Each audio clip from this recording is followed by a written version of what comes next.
जालोर के किले को राजस्थान का सबसे सुरक्षित किला माना जाता है। इस किले का निर्माण 8वीं शताब्दी में प्रतिहार क्षत्रिय वंश के सम्राट नागभट्ट प्रथम ने करवाकर जालौर को अपनी राजधानी बनाया था। सूकड़ी नदी के तट पर बने इस किले को सोहनगढ़ एवं सवर्णगिरी कनकाचल के नाम से भी जाना जाता है। ये किला इतना सुरक्षित था कि कोई भी आक्रमणकारी कभी इसके द्वार को नहीं खोल पाया। जालौर के किले पर गुर्जर, प्रतिहार, परमार, चालुक्य, चौहान, राठौर इत्यादि राजवंशों ने शासन किया। किले पर परमार कालीन कीर्ति स्तंभ कला का उत्कृष्ट नमूना है। तोपखाना जालौर शहर के मध्य में स्थित है, जो पर्यटकों के आकर्षण का प्रमुख केंद्र है। ये तोपखाना कभी एक भव्य संस्कृत विद्यालय था, जिसे राजा भोज ने 8वीं शताब्दी के बीच बनवाया था।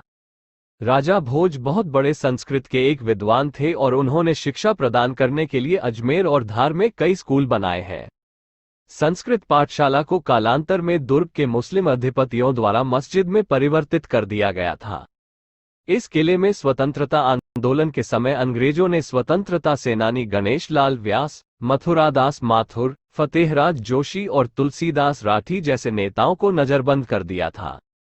देश के स्वतंत्र होने से पहले जब अधिकारियों द्वारा इस स्कूल का इस्तेमाल गोला बारूद के भंडारण के लिए किया तो इसका नाम तोपखाना रख दिया गया था। आज भले ही इस स्कूल की इमारत काफी अस्त व्यस्त हो चुकी है, तोपखाना की पत्थर की नक्काशी पर्यटकों को बेहद आकर्षित है। इसके दोनों तरफ 2 मंदिर भी स्थित है, लेकिन इन मंदिरों में कोई मूर्ति नहीं है। जालौर का प्रसिद्ध शासक कान्हड़ देव था, जिसे अलाउद्दीन खिलजी के आक्रमण का सामना करना पड़ा। 1311 में बीका दहिया द्वारा किले का भेद दिए जाने पर युद्ध प्रारंभ हुआ। कान्हड़ देव और वीरमदेव की वीरगति के बाद जालोर दुर्ग में 1584 महिलाओं ने जौहर किया था। अलाउद्दीन खिलजी ने जालौर का नाम बदलकर जलालाबाद कर दिया और यहां अलाई मस्जिद का निर्माण करवाया। किले में 4 विशाल द्वार है। दुर्ग का पहला द्वार सूरजपोल है। सूरजपोल को इस प्रकार बनाया गया है कि सुबह सूर्य की पहली किरणें इस प्रवेश द्वार से प्रवेश करती हैं। इसके द्वारपालों की कोठरियां आज भी बनी हुई है। दरवाजे के ठीक सामने एक 15 फीट मोटी व 25 फीट ऊंची दीवार बनी हुई है। ये दीवार तोपों के सीधे प्रहार से मुख्य महल को बचाने के लिए बनाई गई थी। गोलों के निशान आज भी इस दीवार पर बने हुए हैं। दुर्ग का दूसरा दरवाजा ध्रुवपोल और तीसरा दरवाजा चांदपोल है। यह अन्य 2 दरवाजों से ज्यादा मजबूत, भव्य और सुंदर है। इस दरवाजे से प्राचीरें दोनों दिशाओं में फैलकर मुख्य महल को गोलाकार में घेर लेती हैं। प्राचीरों और दरवाजों की रचना चक्रव्यूह की भांति की गई है। चौथा द्वार सिरेपोल है। किले के अंदर स्थित आवासीय महल अब उजाड़ दिया गया है और जो कुछ बचा हुआ है उसके चारों ओर विशाल रॉक संरचनाओं के साथ खंडहर दीवारें हैं। किले की दीवारें अभी भी कई स्थानों पर बरकरार है। किले में कुछ पीने के पानी के टैंक हैं। किले के भीतर किला मस्जिद भी उल्लेखनीय है। मुख्य द्वार के पास एक प्रसिद्ध मोहम्मदन संत मलिक शाह का मकबरा है। जालोर जैनियों का तीर्थस्थल भी है और यहाँ आदिनाथ, महावीर, पार्श्वनाथ और शांतिनाथ के प्रसिद्ध जैन मंदिर स्थित है। जालौर के किले में महाराजा मानसिंह के महल और झरोखे, 2 मंजिला रानी महल, परमारकालीन कीर्ति स्तंभ आदि प्रमुख है। इतिहासकारों का मानना है कि यह स्तंभ परमार शासकों के युग का है। परमार शासकों की यही आखिरी निशानी इस दुर्ग में शेष है। स्तंभ पर लाल पत्थर पर बारीक गढ़ाई बहुत ही आकर्षक है। मानसिंह महल में विशाल सभा मंडप है।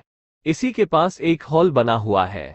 हॉल में कुछ छोटी तोपें और एक विशाल तोप रखी है। मानसिंह के महल के एक भाग में 2 मंजिला रानी का महल भी बना हुआ है। रानी महल में भूमिगत बावड़ी है जो दर्शकों के लिए बंद कर दी गई है। मानसिंह महल में ही एक और कोठार और भंडारण स्थल बने हुए हैं। इनमें अन्न और खाद्यान्न का भंडारण किया जाता था। महल के पीछे शिव मंदिर बना हुआ है। यहाँ सफेद शिवलिंग बना हुआ है जो दुर्लभ है। इसी मंदिर के पास बावड़ी और चामुंडा देवी का मंदिर भी बना हुआ है। मंदिर में एक शिलालेख पर युद्ध से घिरे कान्हड़ देव के पास मां चामुंडा की कृपा से चमत्कारिक रूप से तलवार पहुंचने का वर्णन है। दुर्ग के सर्वोच्च स्थल पर वीरमदेव की चौकी बनी हुई है। यहां से जालोर का विहंगम दृश्य देखा जा सकता है। इस स्थल पर जालोर रियासत का ध्वज लगाया जाता था। जालोर फोर्ट वन्यजीव अभयारण्य भारत में एकमात्र प्राइवेट अभयारण्य है जो 190 वर्ग किलोमीटर के क्षेत्र में फैला है। इस अभयारण्य में पाए जाने वाले जानवरों में रेगिस्तानी लोमड़ी, तेंदुआ, टॉनी ईगल के नाम शामिल हैं। इसके अलावा यहां पर नीले बैल, मृग और हिरणों के झुंड को जंगल में देखा जा सकता है। जालौर वन्यजीव अभयारण्य में आप पैदल यात्रा कर सकते हैं या जीप सफारी की मदद से जंगल को एक्सप्लोर कर सकते हैं। दोस्तों, उम्मीद है कि इस वीडियो में दी गई जानकारी आपको रोचक लगी होगी। कृपया हमारे चैनल को शेयर, लाइक और सब्सक्राइब करें ताकि आगे भी ऐसी जानकारियां आप तक पहुंचती रहें।